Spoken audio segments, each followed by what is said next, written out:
Warning: the content you are about to watch is based on 3 documented real accounts. Only the names have been changed to protect the identity of those involved. These stories are extremely disturbing and contain elements that may cause intense psychological discomfort. Each one has been carefully investigated and has evidence that challenges our understanding of reality. From the inexplicable disappearance in Dudleytown to the terrifying events at Yosemite and the disturbing encounter during an apparently normal hike, these stories have forever changed the lives of those who experience them. If you're fascinated by unexplained events and have the courage to face disturbing truths, be sure to subscribe to the channel and share this video. You won't want to miss what's coming. My morning walk always started at 5:30. The municipal park was still dark at that hour, but I knew every inch of that trail. 15 years following the same route gave me that confidence.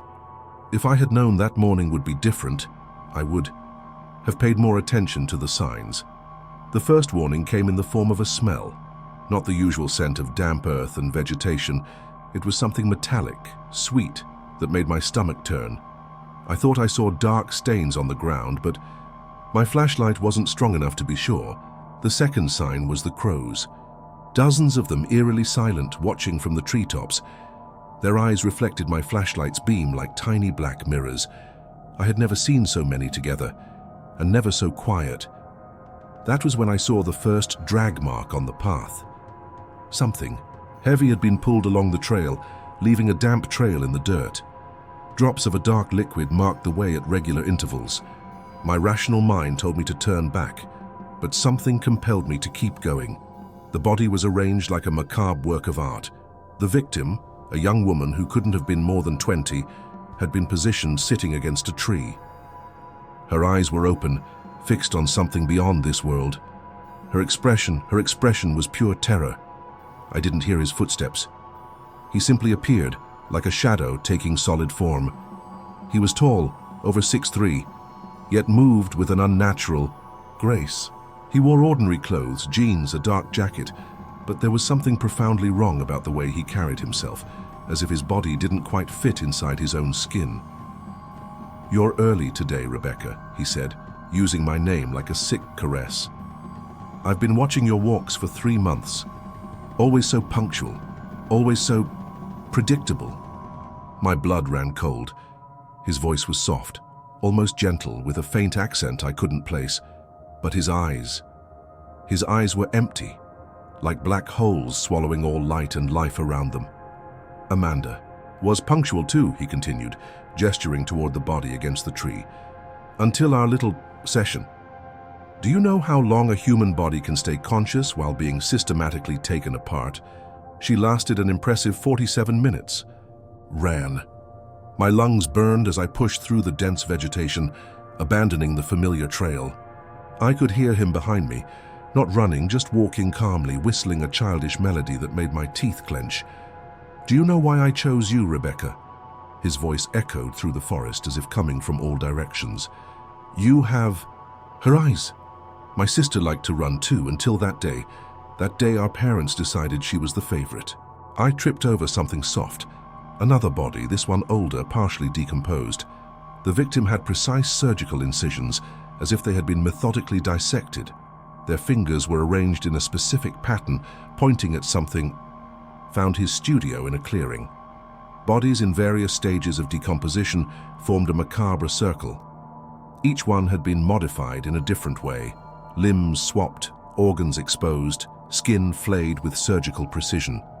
In the center, an old dentist's chair, stained dark. "Welcome to my garden," he said, emerging from the shadows. His face, God, his face. The skin looked like a poorly fitted mask over something not entirely human. Every piece is a work of art. Every scream, a note in my symphony. He pulled a set of surgical instruments from his bag. "Did you know that human skin, when carefully removed, retains its elasticity for hours? And the nerves. The nerves keep functioning even after you sever a limb. Science is fascinating, don't you think?" The worst part wasn't the physical threat, it was his constant monologue, his soft voice describing in scientific detail every procedure he planned to perform. He spoke about pain the way an artist would speak about colors, about agony the way a musician would discuss musical notes. "We'll start with something simple," he explained, raising a scalpel. "First, a superficial incision along the clavicle. The nerves there are particularly sensitive. Then we'll explore the different layers of tissue. It's incredible how the human body is organized, like an onion with infinite layers of pain." He strapped me to the chair with meticulous precision, using medical restraints. Every movement was calculated, as if following a script he had rehearsed hundreds of times. The worst part was his gaze. Clinical, distant, as if I were just another specimen in his collection. "Fascinating how fear alters body chemistry," he said, preparing a syringe with a clear liquid. "This will keep you conscious but unable to move. I want you to experience every sensation, every cut, every separation." The needle pierced my skin with surgical accuracy. The liquid burned in my veins like icy acid. My muscles stopped responding, but every nerve ending was hypersensitive. I could feel even the air brushing against my skin like microscopic razors. "Do you know why I choose this time of morning?" he continued, organizing his instruments. "The human body is more sensitive at sunrise. Something about circadian rhythms and cortisol production. Pain is sharper." As he worked, he began revealing his story. He had once been a respected surgeon until he discovered his true calling. His first masterpiece had been his own sister, an experiment that lasted 3 days. Then came his parents, whom he kept alive for a week, documenting every moment of their transformation. "Pain is only the beginning," he explained, making the first incision in my arm. "A true artist knows how to work with the mind. See that one over there?" He pointed to one of the bodies. "She lasted 12 days. In the end, she begged me to continue. Pain had become her only reality." The sun began to rise, illuminating his macabre garden. In daylight, I could see details that the darkness had mercifully hidden.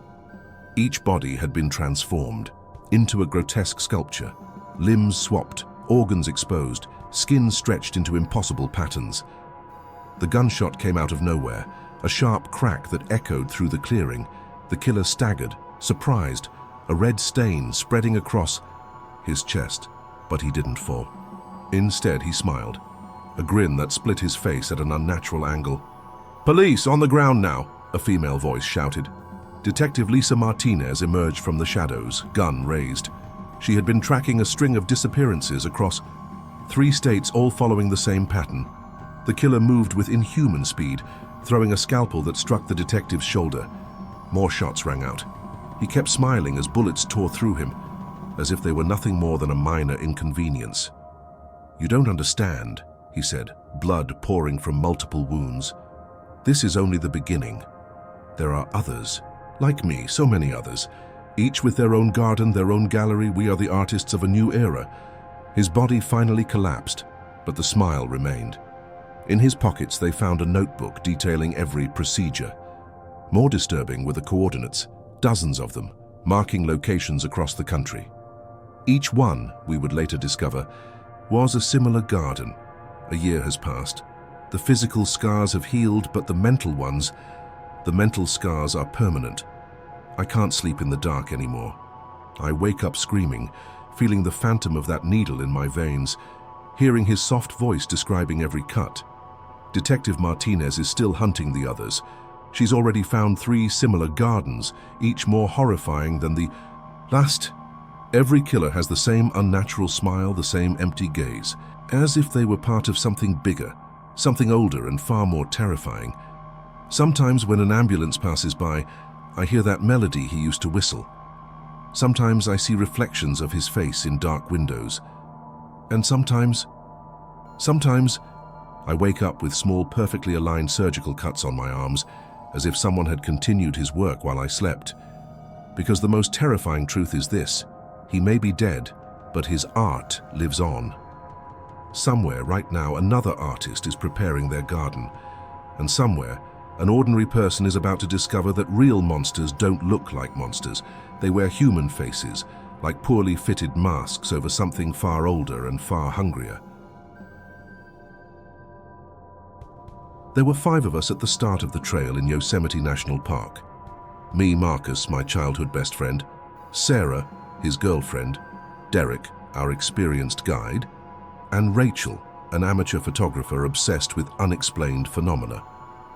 The weather forecast was perfect for the 3-day hike we had planned. If we had known what awaited us that night, we would have turned back immediately. The first signs appeared in the afternoon. Rachel noticed that the birds had abruptly stopped singing. The silence was unnatural, as if nature itself was holding its breath. Derek, with 15 years of hiking experience, said he had never encountered anything like it. The sun began to set earlier than it should have, and a dense greenish mist started rising from the ground. Marcus checked the GPS. We were too far from the next campsite.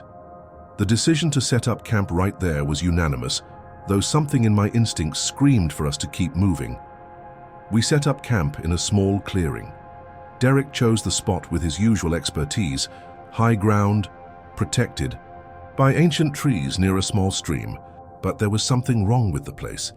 The sound of the running water seemed distorted, as if it were being played in reverse. As we pitched our tents, the greenish mist grew thicker. It formed strange patterns in the air, almost like symbols that dissolved the moment you tried to focus on them. Rachel kept taking photos, saying she had never seen anything like it in all her years documenting atmospheric phenomena. "Something's wrong with the temperature," Marcus remarked, checking his digital thermometer. "It's dropping way too fast." He was right. In less than an hour, the temperature had plunged nearly 15 degrees. Sarah curled up in her sleeping bag, her teeth chattering despite wearing several layers of clothing. We tried lighting a campfire, but the flames behaved strangely. The light seemed to be sucked upward, and the smoke twisted into spirals that defied the wind. Derek, always the skeptic, stood in silence watching the impossible phenomenon unfold. Dinner was a tense, quiet event. No one wanted to admit it, but we all felt it. We were being watched. Not by animals or other campers, but by something lurking beyond the limits of our understanding. Rachel was the only one who seemed excited. Her obsession with unexplained phenomena made her blind to danger. She spent hours adjusting her camera, trying to capture what she called luminous anomalies in the mist. Sometimes her flashes revealed shadows that shouldn't have been there, shapes that made our brains ache when we tried to comprehend them. Around 9 p.m., the stream stopped flowing. Not gradually. One moment it was running. The next, it was completely still, as if time had frozen for the water alone. Derek went to investigate and returned pale. "The water," he murmured. "It's moving upward." Then the lights began. Subtle at first, small bluish dots that could have been mistaken for fireflies, except fireflies don't exist in Yosemite. Rachel was ecstatic.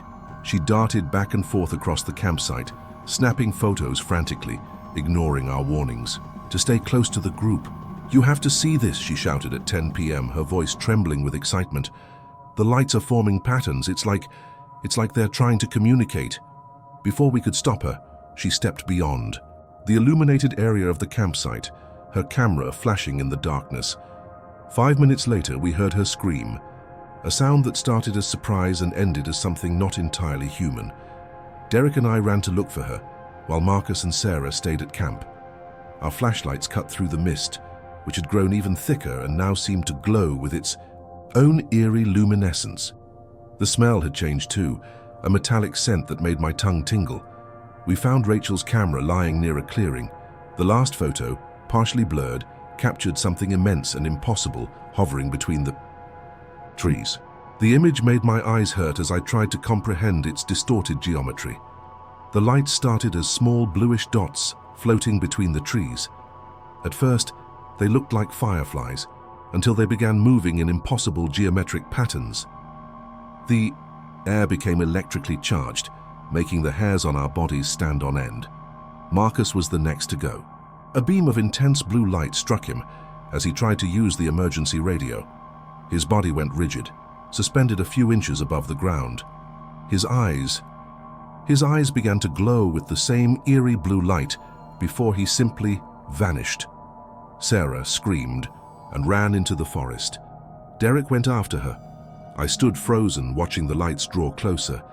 That's when the humming began, not a normal sound, but something that reverberated inside my skull. rearranging my thoughts like pieces of a cosmic puzzle.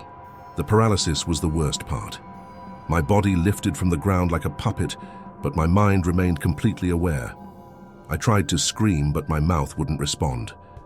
The humming in my skull intensified until I thought my brain would melt. The ship wasn't like anything from the movies. It was organic, pulsating.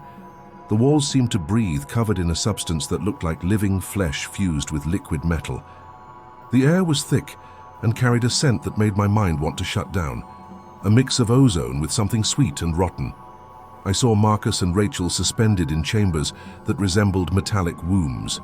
Their bodies were connected to pulsating tubes that slithered in and out of their flesh like living needles. Their eyes were open, glassy, yet they blinked in perfect synchronization. The creatures. God, the creatures. They had no defined shape. They were like liquid shadows, constantly shifting form. Their faces were empty, except for eyes that seemed to devour light.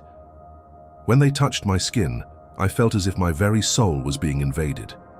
The experiments began with probes that penetrated my flesh without making cuts, as if my body had become permeable.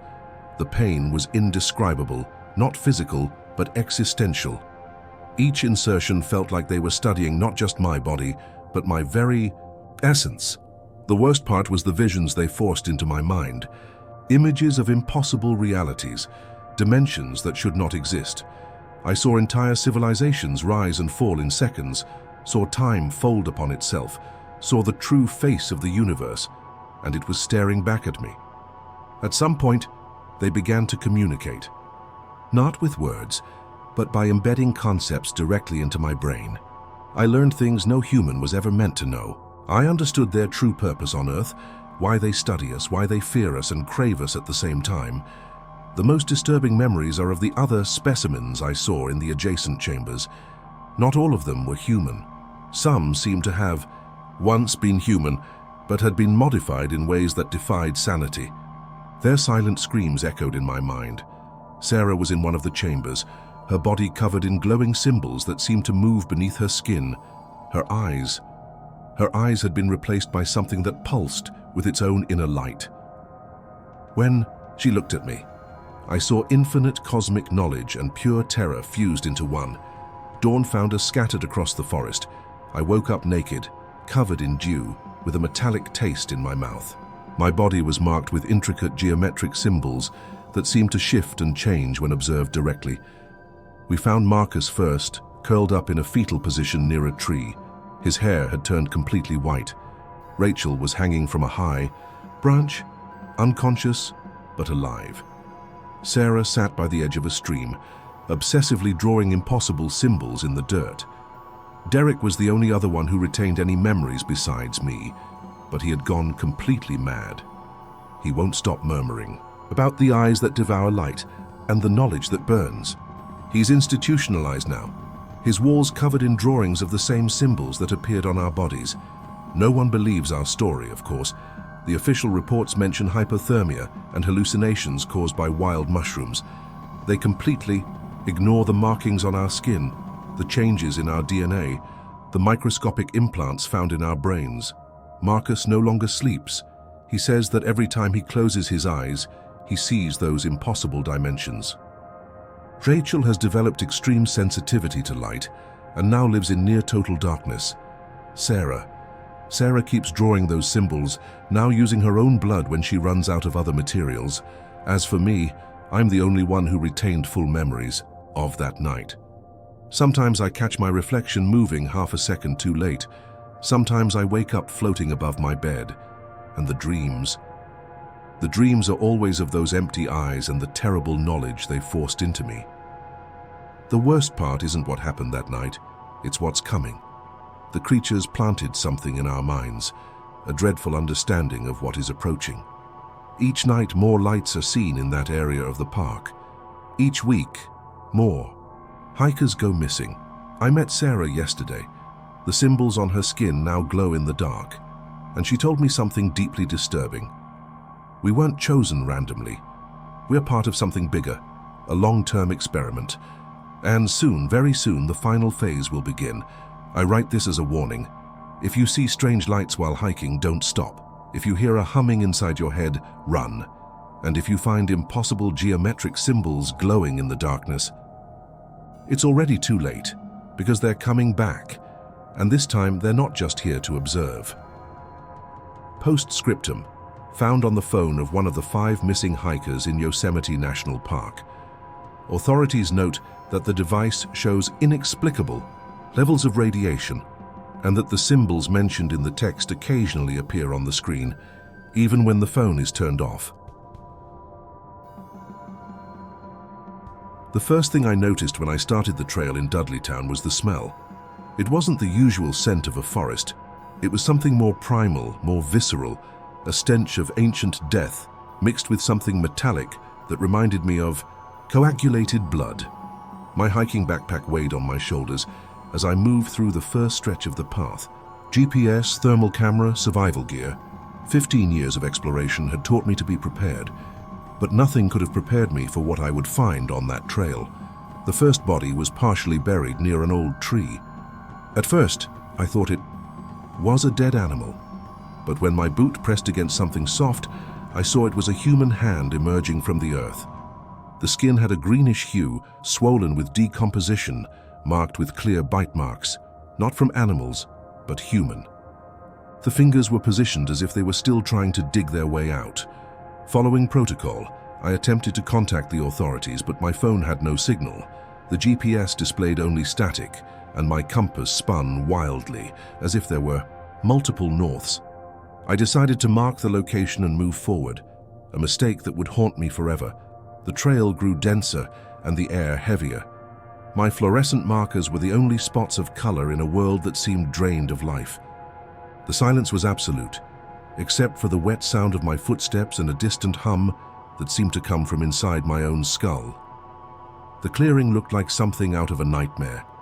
Trees formed a perfect circle, their trunks twisted at impossible angles. At the center, a pile of what I first thought were branches, until I realized they were bones, hundreds of them, some still clinging to rotting flesh. They were arranged in a specific pattern, like some kind of grotesque altar.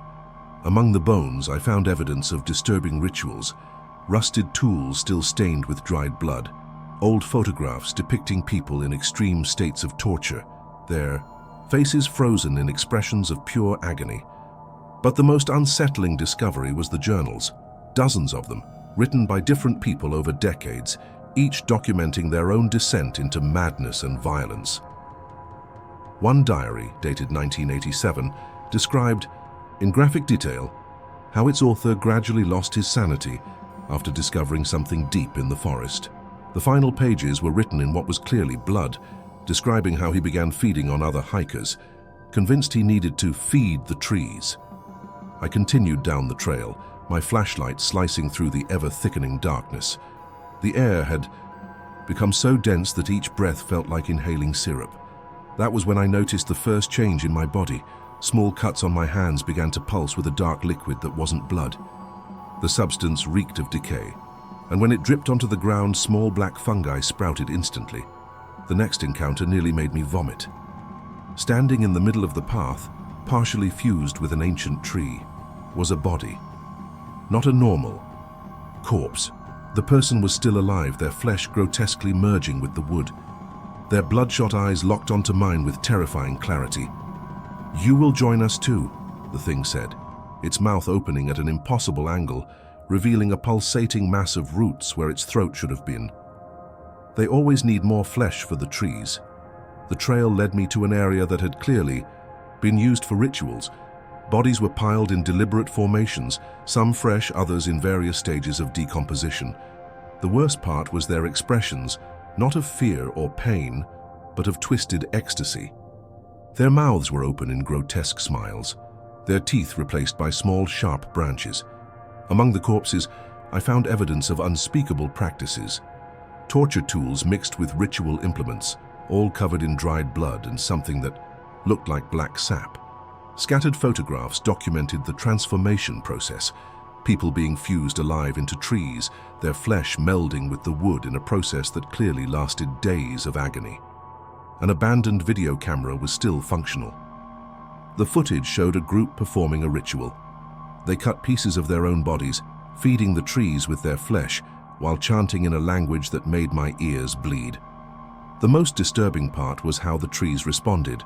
Their trunks, split open like hungry mouths, devouring the flesh offered to them. The sound came first, a chorus of screams that seemed to emerge from within the trees themselves.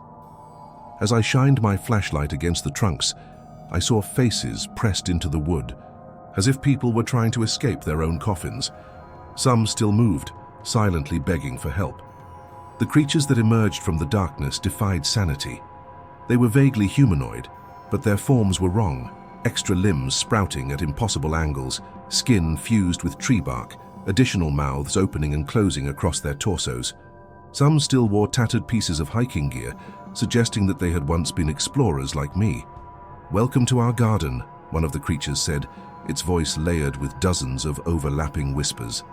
I realized in horror that one of those voices was identical to mine. "We've been waiting for you, the trees are hungry." The trail ended in a circular clearing.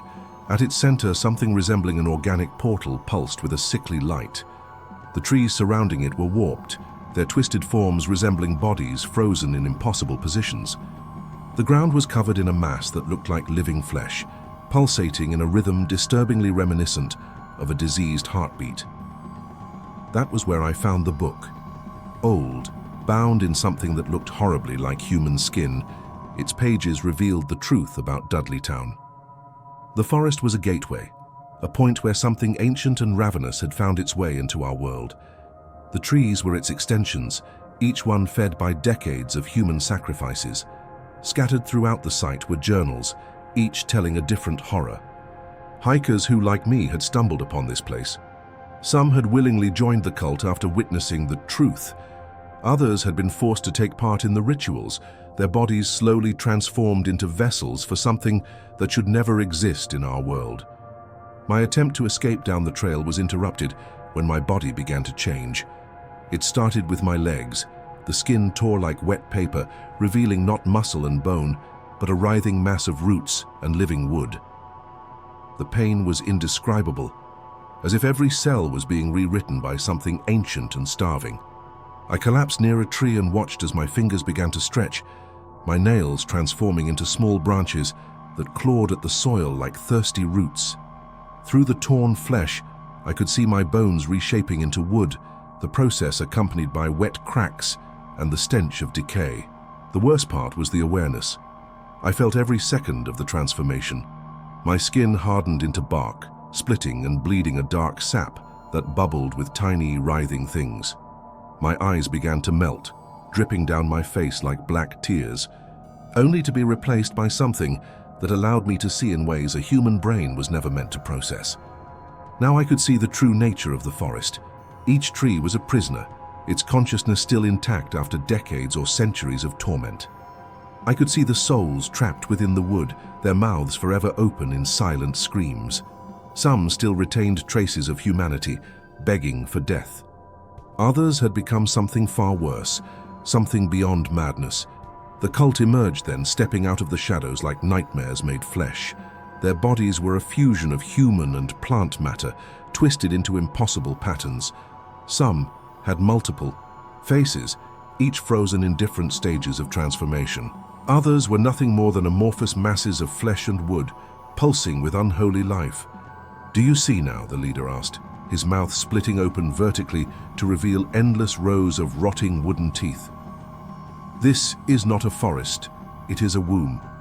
Each tree is a cocoon, each transformation a birth. We are creating something new, something magnificent." He raised an object I recognized with horror, an old camera. The footage showed other hikers, other explorers from decades past, each undergoing the same transformation I was experiencing. The most disturbing part was their faces at the precise moment they lost their humanity, that instant of complete understanding, followed by a sickening euphoria. The transformation is nearly complete now.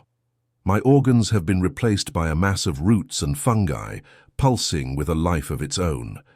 I can feel other minds seeping into mine, the thoughts of all those who came before me, their memories, their fears, their experiences of becoming one with the forest now blend into a symphony of eternal horror. The worst part is that now I understand. I understand why the trees need sacrifices, why the forest must feed. Something is growing here, something that began thousands of years ago and is about to awaken. Each person transformed is a cell in a larger organism, each tortured mind a neuron in a monstrous brain that is slowly gaining consciousness. My new eyes can see beyond the veil of reality now.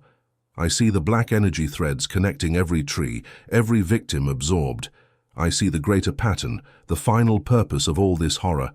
The forest is not just a place of transformation, it is a portal, a door being constructed from flesh and agony to allow something ancient to enter our world. If you are reading this, it is already too late. My body is more wood than flesh now, more fungus than bone. My hands barely hold the pen as I write these final words. Soon, I will be completely absorbed into the collective consciousness of the forest. But I must leave this warning. Dudleytown is not just a place, it is a process, an infection that spreads. Every person who reads about this place, who thinks about it, who dreams of it, becomes part of it. The symbols you have seen in these pages are already growing in your mind like fungal spores, preparing your brain for the transformation. Soon, you will feel the pull to walk these trails. Your feet will carry you here no matter how much you resist. And when that happens, remember, the screams you will hear from the trees, one of them will be mine. Final note, found alongside the journal. This is not just a story, it is an invitation. Every word you have read is a spore, every description a seed planted in your mind. Now you are part of the cycle, now you are part of the forest. Thank you so much for making it this far. If these disturbing stories kept you awake and unsettled your mind, consider subscribing to the channel for more inexplicable accounts like these. Your subscription and sharing help us continue bringing real cases that challenge our understanding of reality. Tell me in the comments which of the 3 stories impacted you the most and why. What sensations did you experience while listening to them? Have you ever encountered something unexplainable during a hike? Share your experience. Don't forget to activate the notification bell to be alerted about new, unsettling cases like these. Until the next video, if you dare to come back.